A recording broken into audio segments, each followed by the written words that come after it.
ये हम जो व्रत करते हैं, ये जानते हैं व्रत किस लिए है? व्रत का विधान हम लोग सोचते हैं कि व्रत से हम नई कोई चीज मांगे। व्रत प्रायश्चित के लिए होता है। अभक्षाभक्ष खाते हैं हम, अगम्यागमन कर लेते हैं, जो नहीं बोलना चाहिए वो बोल देते हैं। इन सब का प्रायश्चित होना चाहिए, नहीं तो ये कहीं ना कहीं चित्रगुप्त अपने खाते में लिखते हैं। आपके एक अपशब्द को भी लिखा जाता है। आपका अव्यावहारिक जो भोजन है वो भी कहीं खाते में प्रत्यवाय लग रहा है।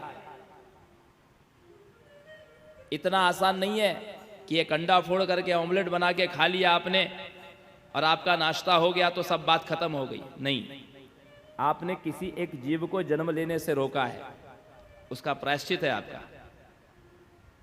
ऐसे असंख्य प्रायश्चित आपके द्वारा हो रहे हैं, पाप हो रहे हैं, प्रत्यवाय लग रहा है आपको, उसका प्रायश्चित करने के लिए व्रत किए जाते हैं।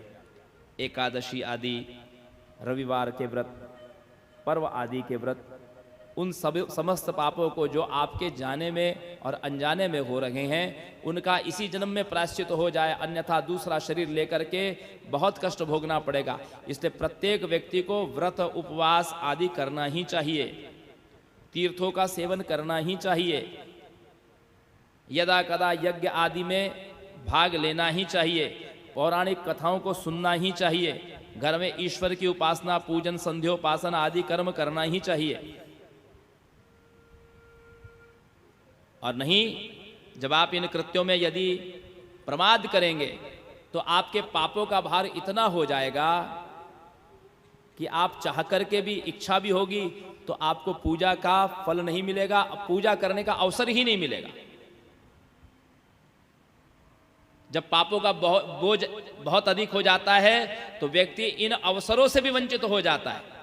कथा सुनने की इच्छा भी रहे तो अवसर न मिले, यज्ञ करने की इच्छा रहे तो भी अवसर न मिले, व्रत करने की इच्छा रहे तो भी शरीर में सामर्थ्य न रहे, डॉक्टर मना कर देगा आपको कि मत करो उपवास। पूजा में बैठने की इच्छा रहे तो भी शरीर में सामर्थ्य समाप्त हो जाएगा यदि पाप राशि बढ़ गई तो। इसलिए पाप राशि बहुत मात्रा में न रहे, इसलिए समय समय पर ये सारे कृत्य करते रहिए।